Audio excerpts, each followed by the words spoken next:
Alors, parmi les autres grandes crises internationales, évidemment, il y a aussi la situation en Ukraine avec la guerre qui se poursuit. Le président Zelensky a effectué aujourd'hui une visite surprise en Lituanie. Il est venu marteler un message.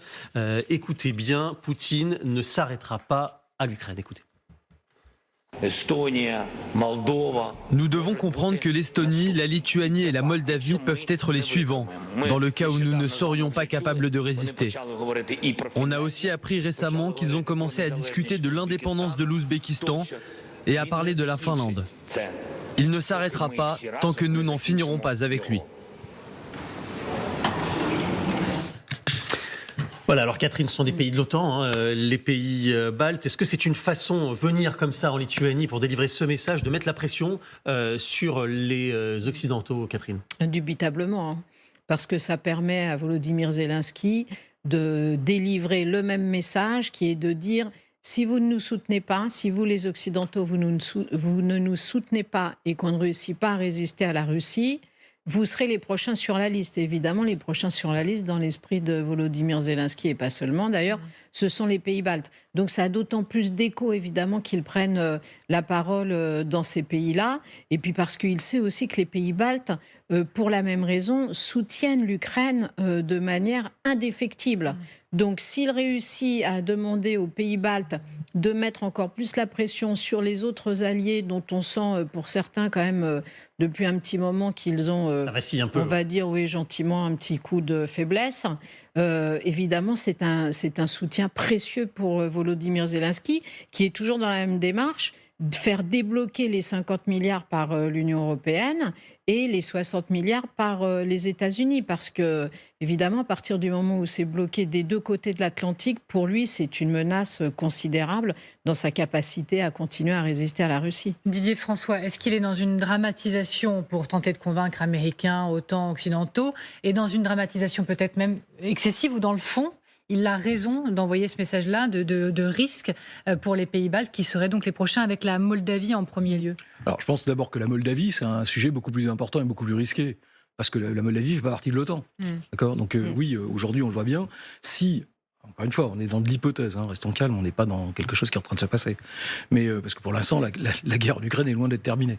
Donc le risque à terme, si Poutine arrivait à ses fins en Ukraine, serait effectivement de lui ouvrir l'appétit sur la Moldavie dans un premier temps, ou le Kazakhstan, ou la Géorgie, qui ne sont pas membres de l'OTAN, et sur les pays comme les pays baltes, il n'y aura pas d'action directe, a priori. Ça sera plutôt dans un premier temps de l'action indirecte avec ce qu'on appelle les guerres hybrides, soutien aux minorités nationales russophones et pro-russes, de déstabilisation soutenue, etc., etc. C'est plutôt ça la crainte en phase des Pays-Bas. Des pays baltes, pardon, excusez-moi. Est-ce qu'il y a dramatisation? Il y a inquiétude. Je ne peux pas dire qu'il y a dramatisation pour une raison simple, c'est que nous, on commente parce qu'on est loin du front. On est le soutien à l'Ukraine. On n'est pas engagé directement dans le conflit. L'Ukraine, eux, c'est vital pour eux. Aujourd'hui, ils arrivent à peu près à tenir en s'étant mis en défensive, hein, puisque là, on a bien compris que la contre-offensive s'était râpée. Donc, en s'étant mis en défensive, ils auront l'air pour l'instant de tenir à peu près en réalignant le front, voilà, en perdant quelques poches. Mais il suffirait que ça s'effondre. À un moment ou à un endroit et que ça perce, il serait exactement dans la même situation en risque de ce point de vue-là que ce qu'on avait quand les Ukrainiens étaient à l'offensive. On disait, bon, c'est pas sûr que ça passe, il y a 50-50, mais enfin, s'il y a un endroit où ça s'effondre, ils passeront, et là, il y a un risque d'effondrement russe. La réalité est la même dans l'autre sens. Les Russes aujourd'hui ne sont pas plus capables d'exploiter, ont des vraies difficultés à percer. Les Ukrainiens sont en train de travailler sur des vraies lignes de défense dans la profondeur avec des mines, etc., etc. Mais enfin, il suffit qu'à un endroit sur 1200 km de front, c'est toujours pas impossible, il y ait un effondrement ponctuel et que les Russes arrivent à l'exploiter. Et effectivement, ils sont dans une situation délicate. Donc, ils ne peuvent pas se permettre de ne pas travailler, surtout qu'ils travaillent quand même à flux tendu sur leurs munitions. Je serais à sa place, oui, je serais inquiet. Bon, alors, moi, personnellement, mon pari, mais ce n'est malheureusement qu'un pari, et encore une fois, je ne suis pas le président de l'Ukraine, donc les enjeux ne sont pas les mêmes. C'est qu'ils les auront, les 61 milliards. Voilà. Et que ça sera le dernier shot, mais ils vont l'avoir. Parce que justement, personne ne peut laisser Poutine gagner. Ça ne veut pas dire que l'Ukraine pourra vaincre, mais que, en tout cas, je pense que l'Occident ne peut pas se permettre aujourd'hui, même avant, et donc avant l'élection de Trump, ils les auront, leurs 61 milliards. Mais je comprends qu'il pousse, parce que honnêtement, lui, c'est son boulot. Il est là pour défendre son pays. Ça serait la France qui serait attaquée, on serait président de la France, et on ferait tout pour avoir les moyens de défendre notre pays, notre indépendance nationale et la totalité de notre territoire. Enfin, c'est quand même ça le b.a.-ba d'un dirigeant d'un pays. Et de sa population. Donc c'est en ça qu'ils s'inquiètent. Et là-dessus, ils ont la même vision qu'ont tous les pays de l'Est, rappelons-le quand même, qui ont quand même vécu tous, que ce soit la Pologne, la Tchécoslovaquie, la Roumanie, les pays baltes, qui ont quand même vécu pendant 70 ans sous la botte russe, soviétique à l'époque. D'accord ? Donc ils savent ce que c'est. Nous, on ne se rend pas compte parce qu'évidemment, en 1945, dans les accords de Yalta, on a laissé se mettre en place le rideau de fer. Pas qu'on avait vraiment le choix. Enfin, à la sortie, on les a quand même lâchés. Donc eux, ils se rappellent de ça. Donc évidemment, ils sont un tout petit poil plus traumatisés que nous. Il y a, c'est vrai, Catherine en parlait, Sylvie Berman, quand même, certains pays un petit peu vacillants dans leur aide. Et il y a des atermoiements chez un certain nombre de partenaires de l'Ukraine. Il y a notamment une voix qui est aujourd'hui venue d'Italie. Elle est d'autant plus surprenante que c'est le ministre de la Défense italien qui est très allant dans la défense de l'Ukraine, justement. Il a dit tout à l'heure devant le Parlement qu'il semblerait que le temps soit venu pour mettre en place, dit-il, une diplomatie incisive, parallèlement au soutien militaire, car les deux parties envoient des signaux importants. C'est à la diplomate, évidemment, que je m'adresse. Quels sont ces signaux que lui a perçus ? Est-ce que vous les avez perçus aussi ? Alors du côté russe, en fait, les Américains, le New York Times dit qu'ils ont reçu des signaux faibles de Poutine, selon lesquels il était prêt à négocier. Du côté ukrainien, en général, au contraire, c'est une position très stricte. En même temps, à un moment, il y a 3 semaines, à peu près 3 semaines, un mois, Zelensky a parlé du Donbass en disant, bon, on ne peut pas forcer des gens qui ne vous aiment pas, qui vivent dans un cadre purement russe, de devenir ukrainiens. Il ajoutait en revanche, les Ukrainiens nous attendent. Donc je ne sais pas si c'est ça que les Italiens, ce ministre, perçoit comme des signaux.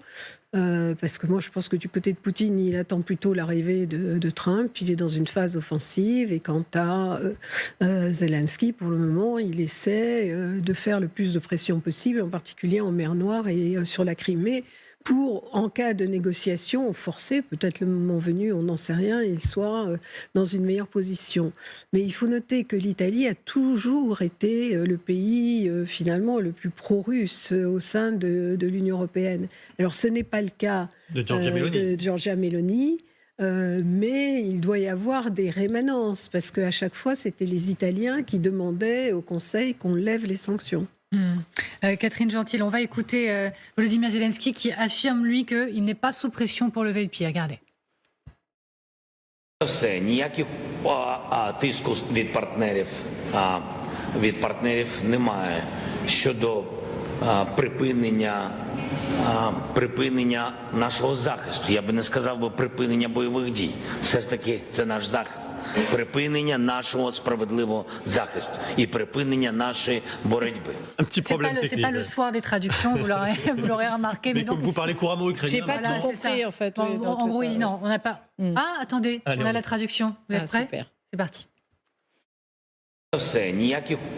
Tout d'abord, il n'y a aucune pression de la part des partenaires pour arrêter notre défense. Je ne dirais pas arrêter les hostilités. Après tout, il s'agit de notre défense, de la fin de notre juste défense et de notre lutte. À cet égard, il n'y a pas de pression concernant le conflit gelé. Actuellement, il n'y a pas de pression. Il existe différentes positions. Je les ai entendues dans les médias. Je les ai lues et je les connais. Il y a différentes positions et différentes discussions.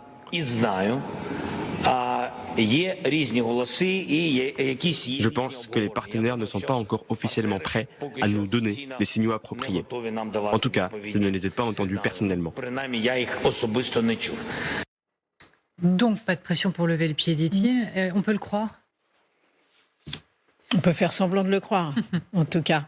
Mais c'est vrai qu'il y a quand même parmi les alliés sûrement des gens qui considéreraient qu'après tout, ça a déjà coûté beaucoup d'argent, qu'on n'a plus beaucoup d'armement dans nos stocks, et que si Volodymyr Zelensky lui-même a dit dans le Donbass, finalement, ce ne sera pas si facile de le récupérer parce qu'il y a des gens qui sont plus pro-russes que pro-ukrainiens.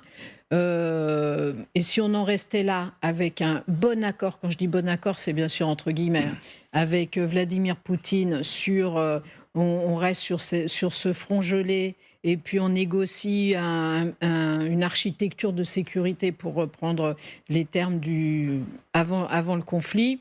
Je pense qu'il y en a certains qui considéreraient qu'après tout, ce ne serait pas une si mauvaise solution, et que de toute manière, l'Ukraine a fait la preuve avec l'échec de la contre-offensive qu'elle n'était pas en capacité de réduire les Russes, et que donc il vaut mieux commencer à penser, alors pas pour demain matin évidemment, mais commencer à penser à ce qui pourrait être une négociation avec Vladimir Poutine, surtout si il y a les mouvements populistes qui gagnent beaucoup de voix au moment des élections européennes, et avec un certain Donald Trump qui revient à la Maison-Blanche. Donc évidemment, en plus, avec ces deux éléments-là, ça doit aller dans le sens de ceux qui considèrent qu'après tout, il est peut-être temps d'arrêter de rêver à une victoire ukrainienne.